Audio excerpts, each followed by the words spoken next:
हूँ बाबा साहेब का, शेर हूँ बाबा साहेब का और दहाड़ना मेरा काम है। उत्तर प्रदेश जिला अयोध्या का रहने वाला हूँ। अमरनाथ फैजाबादी मेरा नाम है, अमरनाथ फैजाबादी मेरा नाम है। तो ये नमस्कार, मैं हूं सौरभ और आप सब देख रहे हैं अपना यूपी लगातार ग्राउंड रिपोर्टिंग में कर रहा हूं। और मिल्कीपुर का उपचुनाव जो है बड़ा ही दिलचस्प है। दिल थाम करके आप लोग हमारा वीडियो देखते हैं और आप कमेंट करते हैं कि सौरभ आप यहाँ जाइए, ये बातें सुनिए, लोग क्या कह रहे हैं। हालांकि मैं वैसा ही कर रहा हूँ। इसी बीच हमारी जो है मौजूदगी अभी मिल्कीपुर इनायत नगर चौराहे पर है। यहीं पर थोड़ी देर पहले भी चंद्रशेखर जी की जो जनसभा है वो समाप्त हुई है। हमारे साथ फैजाबाद से ही एक मशहूर नाम है, डायरेक्ट उनसे जो है रूबरू होते हैं।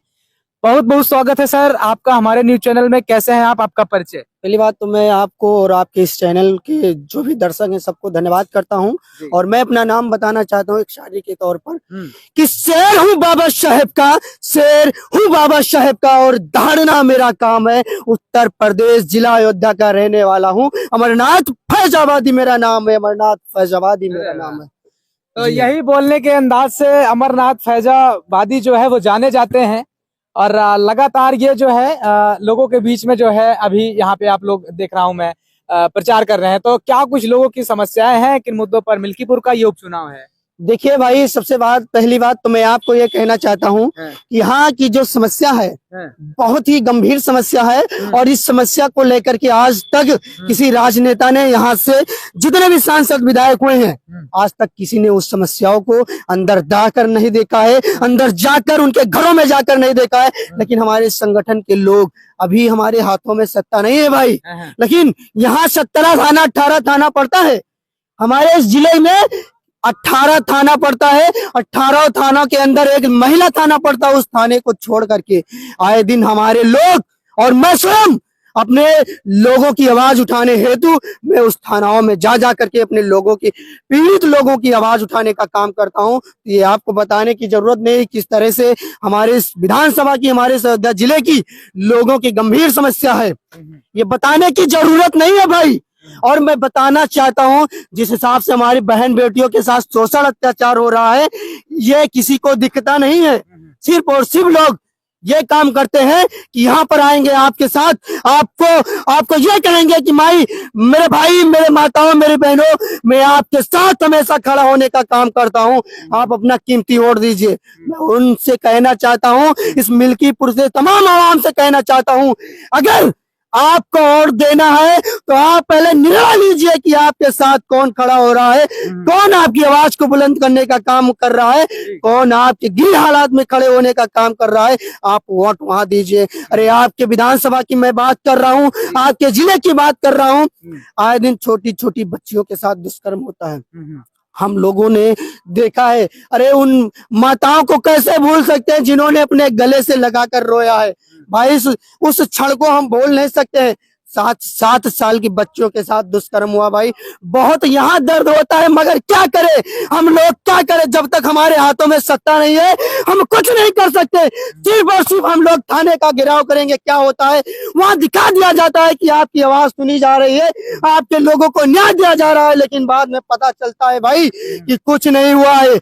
क्या करें? मैं कहना चाहता हूँ माताओं, मैं कहना चाहता हूँ भाइयों, मैं कहना चाहता हूँ मिल्कीपुर की आवाम से कि आप जाग जाओ और जो आपके बच्चे हैं उनको लीडर कर दो, उनको जगा दो, वरना अन्यथा ऐसा एक दिन आएगा कि हमारी जो आने वाली पीढ़ियां हैं वो गुलाम बनकर पैदा होंगी, वो गुलाम बनकर पैदा होंगी। और गुलामी से अगर आपको रूबरू होना है, आजाद होना है, तो आजाद समाज पार्टी भीम आर्मी का समर्थन कीजिए और भाई सूरज चौधरी को अपना मूल्यवान वोट दीजिए, मूल्यवान वोट दीजिए। अच्छा ठीक है, सूरज चौधरी पहले समाजवादी पार्टी से जुड़े थे, मान लीजिए अब उनको ये आजाद समाज पार्टी मिली है, अब वो लोगों के बीच में जा रहे हैं। अगर उनसे, हालांकि सवाल तो बहुत से हुए होंगे उनसे ये भी कहा होगा कि आप पहले समाजवादी पार्टी में थे, अभी क्या हुआ, आप बदल गए, तो आपके ऊपर कैसे भरोसा करें? पहले तो आपको जितवाया, आपको वोट दिया, फिर आप ऐसा करेंगे तो कैसे? क्या सबसे बड़ी बात तो मैं आपके मीडिया के उन दर्शकों से कहना चाहता हूँ भाई कि हाँ, हमारी पार्टी अगर सूरज चौधरी जी को लाई है तो बहुत अच्छा काम की। क्यों अच्छा काम की है? क्योंकि भाई सूरज चौधरी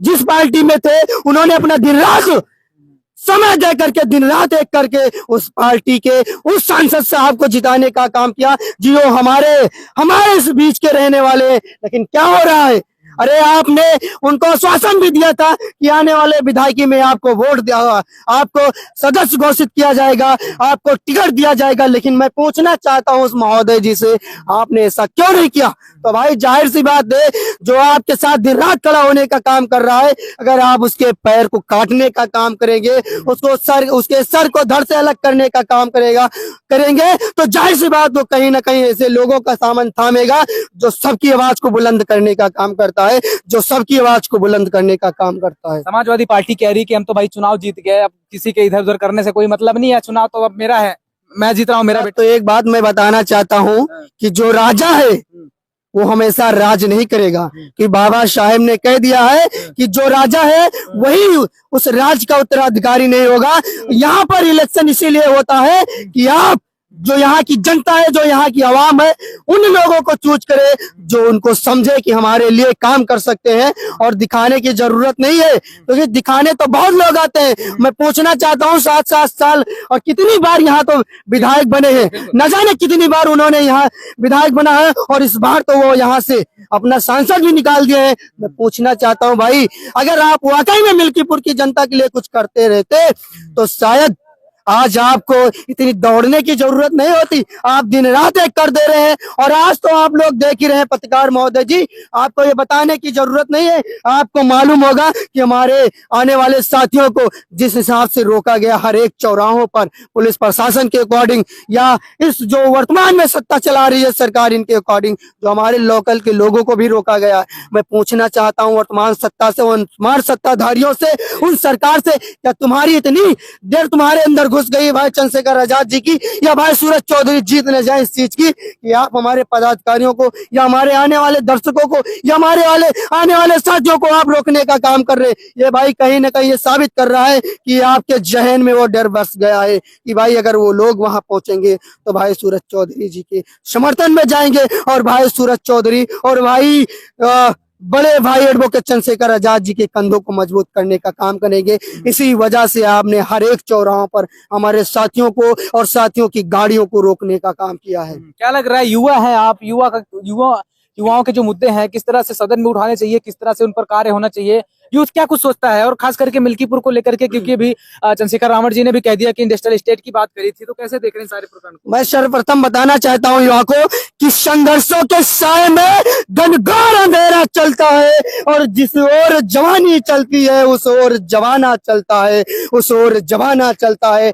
मैं बताना चाहता हूँ आप सभी साथियों को कि अगर युवा जिस साइड अपना रुख मोड़ लेता है, उस तरफ सारी आवाम रुख मोड़ लेती है, उस तरफ सारी जनता रुख मोड़ लेती है। और भाई चंद्रशेखर आजाद जी के कंधों को मजबूत करने का सर्वप्रथम किसी ने काम किया है तो है युवा, और भाई चंद्रशेखर आजाद जी को इतनी बुलंदियों तक पहुंचाने का काम किसी ने किया है तो है युवा। और फिर युवा की आज चुनौती है, वो युवा की आज वो मेन उनकी हौसलों को आज बुलंद करने की वो दिन आ गया है साथियों, कि अगर आप भाई चंद्रशेखर आजाद जी को सांसद बना दिए तो उनके हाथों को इतना मजबूत कीजिए कि जहां जहां भाई के प्रत्याशी उतारे जा रहे हैं, अरे मिल्कीपुर में उतारे गए हैं और दिल्ली के 17 विधानसभाओं में भाई के प्रत्याशी उतारे गए हैं। मैं सभी साथियों से कहना चाहता हूं कि आपका जहां विधानसभा लगता हो, आपके नियर अकॉर्डिंग जहां भी आते हैं, कि आपके नियर एरिया में जो भी सब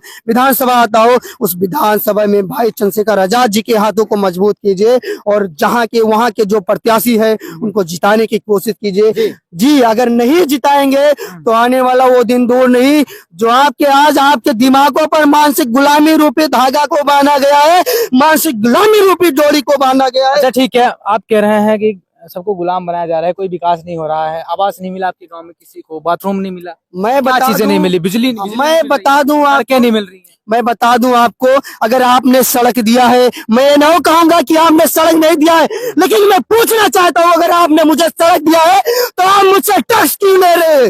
अगर आप मुझे सड़क दिए तो टैक्स लेने का पहले टैक्स नहीं लगता था, अब मैं इसीलिए तो कह रहा हूँ भाई, अगर आप सड़क बनवाने का काम कर रहे हैं, आए दिन न जाने कितनी सड़कों को आपने बनवा दिया है, लेकिन वहीं पर आप आए दिन उस सड़कों के टैक्स को बढ़ाने का काम कर रहे हैं, तो कहीं ना कहीं आप जनता को लूटने का ही तो काम कर रहे हैं। आपके कहने का मतलब है कि टैक्स को जो है थोड़ा कम करना चाहिए, इतना ज्यादा टैक्स नहीं बढ़ना चाहिए, या टैक्स निःशुल्क करना चाहिए, क्या आप कहना चाहते हैं? पहली बात तो मैं कहना चाहता हूँ, जिस हिसाब से हमारी आवाम है, जितनी गरीब हमारी जनता है, उस हिसाब से किसी का हैसियत नहीं है भाई कि टैक्स दे सके। अरे टैक्स लीजिए उनसे जो आपके यहाँ आपके बीच में दलाल बनकर बैठे, जो आपके बीच से आपके पॉकेटों से पैसा कमाने का काम कर रहे, जो आपके साथ रह करके आपके पॉकेटों से आपके बीच आपके लोगों से पैसा लेने का काम कर रहे, उनसे टैक्स लीजिए आप। लेकिन उनसे टैक्स लेते हैं भाई जो शायद एक टाइम के खाने के लिए तरसते हो। अगर वो कहीं साधन खर्च करके, कहीं पैसा लगा करके, कहीं भाड़े पर किराया लेकर के गाड़ी को कहीं निकलते हैं, तो आप उनसे 400 रुपया, 150 रुपया, 180 रुपया, 320 रुपया,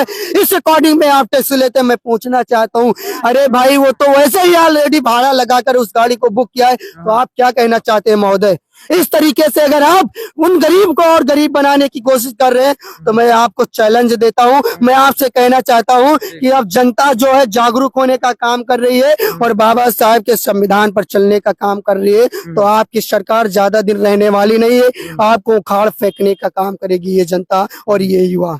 जी, बहुत बहुत धन्यवाद बातचीत करने के लिए हमसे। बहुत बहुत आपका भी धन्यवाद, और आपके दर्शकों का भी और आपके कैमरामैन का भी मैं आभार प्रकट करता हूं। बाकी जय भीम, जय भारत, जय जवान, जय किसान, और इस धरती के सींचने वाले, इस धरती को अपना बीज रोपण करने वाले, अपने खून के एक एक कतरे को देने वाले बाबू मित्र सेन जी को मैं हृदय नमन करता हूँ, हृदय नमन करता हूँ।